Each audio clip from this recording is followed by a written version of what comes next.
Hey guys, welcome back to the channel, and today we're going to be reacting to America is losing friends Oh. fast. Let's see where the friends go. Blew my mind recently. What do you think has had the biggest national security risk increase from 2023 to 2024? So that's the countries like Germany, France, Canada, Japan, etc. And when I was asked this, my first answer was AI. I was wrong. My next guess, obviously, nuclear weapons. Wrong again. Disinformation. Wrong 3 times. Huh? What's the your question? guess? I've done this in Biggest threat? Yeah, national security risk, biggest threats. Oh, America's biggest threat is itself. Well, it was per countries, like Oh, the per countries, country? yeah, number So for one. everyone? For everyone? Yeah. Oh, it's us. We the problem. United States. Yeah, it's us. I'm gonna guess. I'm gonna be a little more specific. I'm gonna say Donald Trump. I'm the problem. It's me. Well, I mean, I naturally wouldn't guess that, but the video is about Trump, so I'm assuming it's gonna be. Well, he did. When he thought about this, he's like, okay, what is the biggest threat to? It's gotta be. It gotta be Trump, man. Turns out the threat that grew the most for those countries is the United States. Oh, so you were right. How insane is that? So, to get this right, the United States, which may I remind you is an ally to all of these countries, grew as a threat to them more than nuclear weapons, more than North Korea, more than Russia, and even more than climate change and extreme weather. It's just so insane. Alex, play the clip that we're all feeling right now. You either die a hero or you live long enough to see yourself become the villain. Oh, and for everyone in the UK, well, you're hardly spared on this. They're basically part of it too, because the only 2 threats of the UK that grew more than America, Russia almost beat us. What do you mean almost significantly less? Oh, okay. Point was trade wars and being attacked with nuclear weapons. So, what is happening? Why is America's closest circle of allies now afraid of what the US might do? And more importantly, how bad is it gonna get? Well, that answer might surprise you. So, let's stop the yapping and let's get you know what? I thought it could have been also TikTok too. Alright, now I know that I've been away for over a week and I still need to give away the phone and everything. I'm gonna do that at the end. Everything for the OGs at the end. Special message for you. Love you. Let's get into the video. Okay, so I have just got back from 8 days of being around some of the world's most powerful people. Firstly, I spent 4 days at the World Government Summit in Dubai, and then I went straight from there and spent another 4 days in Germany to attend the Munich Security Conference, which, ironically, is actually the source of the information. I guess he doesn't post like that on YouTube maybe he's like a TikTok journalist, maybe then. I don't know, because on YouTube, I mean, I'm subscribed, so I see what he posts. I think he posts another video aside from the one we previously reacted. So I think he posts like one video a week or something, so I'm not sure.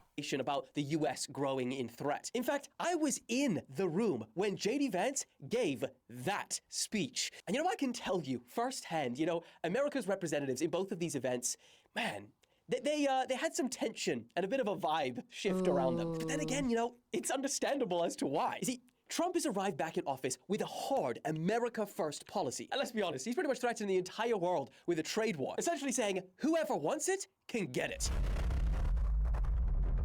Let's just go over some of these, shall we? He started beef with South Africa and threatened to cut their aid due to their land expropriation laws. He constantly said to Canada that he wants them to become a 51st state, and then hit them with 25% tariffs, but he paused them before they went into effect. He did the same with Mexico. He said, let's go for you too. Top and bottom. He got into a huge public spat with the president of Colombia and threatened them with up to 50% tariffs if they didn't take migrants on military planes. He said that he wanted to take over Greenland and then become part of America too. He said he wanted to take back the Panama Canal. He scratched out the name Mexico and exchanged it with America in the Gulf. He said that America would take control of. We still in February. Mean, he this is like his first month. Like this is officially this is the 20th. He got into office in the 20th. This is 1 month. All this shit I don't really care for. What's really weird when you say it's only February? How many plane crashes we had this year? I feel like we had more plane crashes this year than in the past decade. They say the road is still safer. No, sorry. The flying is. I guess, but it's only in February, and there has been like what 10 fucking airplane accidents this year, maybe more. It's ridiculous. I don't know what the fuck. Just 2025 turned. Oop, plane stopped flying. I don't know what the fuck is going on now. That is damn. How many F-bombs you dropping? It's F-bomb. You gonna be on the list. and own the Gaza Strip after, of course, they move everyone out and rebuild it. And I mean, like, that's just the top of my head. I'm sure I'm forgetting a bunch of other jabs he's made at dozens of other countries since he's been back. And like, let's not forget, this has all been in the space of like a month? Is it even a month, actually? What date is it? In No, like not 2 yet. days' time, it'll be a month. Bro has been busy. And so it's safe to say that Yeah. leading Well, up to to be fair, a bunch of that stuff was before he became president, though. So, What do you mean? Trump administration, like the Greenland, the Panama Canal, the Gulf of Mexico, like all of that stuff he said before he got inaugurated. That's what I mean. But he's been taking action. Like, No, I know, but I'm just saying he already said that before, so it's nothing. You knew he would do that. It's not that that's something new that he did in a month. You know. administration's first major attendance at a security conference, the global tensions towards America, whew, they were high. And then, when J.D. Vance gave that speech, they exploded. the speech. Now, this was the speech that sent shockwaves across Europe. What So he much said? so, they had people describing it as America breaking up with Europe on Valentine's Day. I Because, remember yes, this episode. this speech was on the 14th I of February. choose And, you know, even though he you. represents He America, was in a love with longtime Lisa. ally that you think he would get on stage and he'd be welcomed as a friend. He definitely wasn't. I mean, the vibe in that room when he started speaking, like, bro felt like the ops. And then Wow. he started saying the things that he said, and bro really became the ops. He kind of opened the whole thing by saying that the biggest threat to Europe is not Russia, is not China, but rather what's happening inside Europe. And you gotta understand the vibe in the room. Like, all of the European leaders sat there while he's saying, the biggest threat to you is you. You are your biggest threat. He criticized them for retreating from fundamental values. He said that they were suppressing free speech, and he criticized their uncontrolled immigration. And then he went said that another in the step room? further. He started calling out countries in Europe one by one, using these different examples to essentially say that their understanding of democracy is flawed. And obviously, the next Do day, they have even to the same sit day, and this eat didn't together after? I don't know. We haven't seen like the actual speech, but I No? Is it similar to when Trump was sitting next to Latvia after, and he was like, they say, "Oh, this is the losers I table." think that was a parody. That was SNL skit. But it was inspired by. Oh, it truly you know- happened? Yeah, of course. Oh. That's what SNL I does. don't know. Maybe. didn't go down well at all. European leaders said that this was unacceptable. European media went crazy, but it wasn't done there. Because at the same time, over in Washington, the Trump administration started suggesting that Europe needs to take full responsibility for securing Ukraine's border in the event of a ceasefire with Russia, and that only European troops would be deployed, no US forces. And then the most crucial detail, without NATO's Article 5 protection. I mean, I was at this event, literally with a guy from the German military. Think about a child you love. Now take away their clean clothes, access to water. Speaking about this, he said that it would be terrifying if they sent him there, because getting rid of Article 5 means that an attack on any troops at that border would not trigger a NATO collective response, or at least America wouldn't be involved in that. And the truth is, and even the UK and many European countries have admitted this, the European forces alone, without America, simply wouldn't be enough to deter Russia. Or at least, that's what they believe. In reaction to this, Zelensky said that we need to create an army of Europe so that we don't need to rely on America. And then the We French saw that. We did react to the Army of Europe video. Macron decided to call an emergency meeting for Europe to discuss Trump and Putin. So this was all so major that emergency meetings were called for a continent. Germany said, our answer to America first is Europe unite. And then at this point, just when you think the tensions between America and Europe couldn't get any crazier, the US went ahead and did something that shocked the world. For the first time since the invasion, Russia and the United States had a 4.5-hour-long meeting in Saudi Arabia discussing Ukraine without Ukraine. And this sparked like mass With panic Saudi across Arabia Europe in because the room? Yeah. Saudi Arabia was supposed to be the mediator.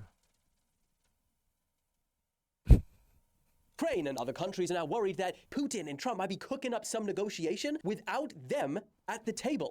The very countries which this hypothetical deal would impact the most. Now, the US reassured everyone. They said these were not actual peace negotiations. Ukraine was not being sidelined. These were just talks to see if Russia was even serious about ending the war. And the result of 4 hours of chatting, both sides said that they were productive and they have reached a few key agreements. One, they will now appoint teams to actually begin the real negotiations to end this war. No information on whether Europe or Ukraine will be involved in that. That they will be re-establishing ambassadors in each other's countries as soon as possible. And if all goes well, Russia and America could even restore partnership geopolitically and Wow. economically. Now, That is a key point, because think about what that actually means. Once they announced that detail, it started to become a lot more apparent as to perhaps why Ukraine or Europe wasn't involved in any of these talks. Yes, they were in part about Ukraine, but it seems they were just as much about restoring relations between America and Russia, since they've essentially been cut off for the last 3 years. I mean, they literally said there are so many opportunities on the other side of this war. And here's the thing about this. There was so much,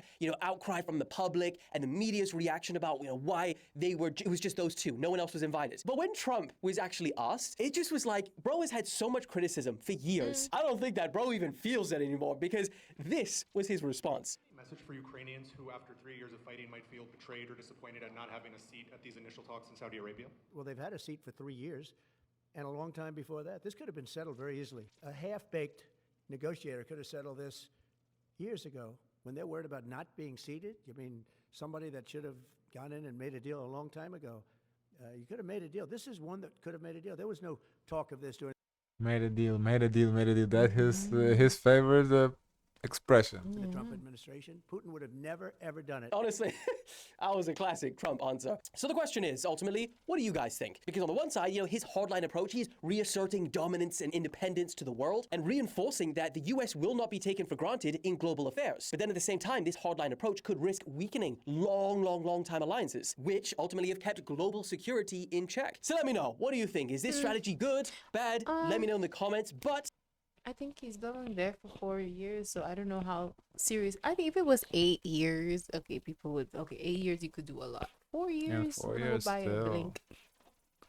In a blink. This is interesting. I didn't know this. I mean, knew about the meeting. I didn't know about the fact that he's restoring relationships with Russia-America relationships. That's gonna help Russia. He said that. Yeah. I saw. That's gonna help. No, before he was in office. He said he's gonna restore relationships.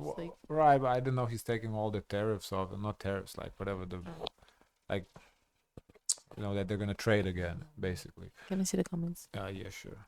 Because the idea was, the whole thing to cut off Russia so they go broke and they're forced to kind of capitulate. But if he kind of goes back working with them, then they don't. That's it. They don't have to capitulate. They will have the money. So interesting, but the poor souls that have to study this in the future. Oh, I can see it already. The quizzes on this. Oh my It's funny that this could be an informative video for history students 50 years from now. Can you imagine? America, we don't negotiate with terrorists usually. Me reading the comments. Why is nobody stating an actual opinion about this conflict? Huh. Yeah, why isn't nobody saying anything about it? It's a little Season 5 is so insane. I don't know what season 5 is. Yeah, opinion. This is 5th year, I so guess, season yeah, 5. I don't know what opinion on this is. Do people care if they're losing friends? I don't know. I think for Americans, at least, they care about like the egg prices and like stuff more domestic than seeing this. Because right now, I think this is like a little bit very detached for Americans to really care about, until it hits like. I think from someone in America, here's how they would see this. It's like right now they're sending money to Ukraine. They basically their tax dollars going. Trump is gonna end the tax dollars going to Ukraine. That's all they care about, and they have plenty of internal issues that egg prices, as you said, so they do not care, couldn't care less about it. So from within the country, I feel like this is gonna get Trump's approval. Like it's gonna increase his approval because. Or he's definitely not get too much pushback because everyone wants to at least for the States, a lot of people want to focus on domestic affairs and not so much on foreign affairs. So he probably gets support for that. The sentiment within the country is we need to stop interfering what's going on in the world. That's the sentiment within the country. A lot of people do feel that way. So I think he will get. He's doing right by the American people basically because that's what American people want. They don't want to be interfering in Ukraine's and Iraq's and elsewhere. They just want to be focused on America first. So by the people that elected him, he's doing right by them. So, but also thinking long term and how it affect like allies, then you could start seeing people kind of change their mind. Like, wait a minute, this changes how like maybe for those who travel they can lose opportunities to go to the place they like to go to. Yeah. Import product from certain places. Long term is not good because if they break the alliance, it's gonna be a really hard to rebuild them. I mean, not impossible, but for the next president, it's gonna be really hard to rebuild. And then there's always gonna be the fear of, oh, what if somebody else comes in and breaks it again? So it's not gonna have the same value I think Trump is anymore. a special case. I don't know. Hard to say. Special case but if half the country feels the same way, then how is that a but to special have case? that type to like form Mm. and make his way to the top, I think this is rare. Like, would you say like Vladimir? He's like rare. Like, is there another Vladimir? Yes. Really? Yeah. I don't. It's always dictators. So I don't know. This is interesting. Yeah, this is I can only imagine being in Ukraine shoes. Is like, what the fuck? That's ridiculous though. They're negotiating about us. We're not even involved. Like, what the fuck? Yeah. And we never heard the other side perspective. I would be curious to know their perspective. Yeah. Europe definitely needs to be concerned because I don't think they need to be concerned that America is gonna do them dirty and like go fight against them. No, but they do need to be concerned because if their army without America cannot hold off Russia, that's what they said, not me. And America is not going to get involved, then they can't hold off Russia. That's a problem. What's to stop Russia from taking over the world? World domination. Usually the evil villain wants world domination, not partial. America. Why do partial when you can do world? Guys, of course, let us know your thoughts. Don't forget to like, comment, and subscribe. Join the Discord. And as always, share as much kindness as possible.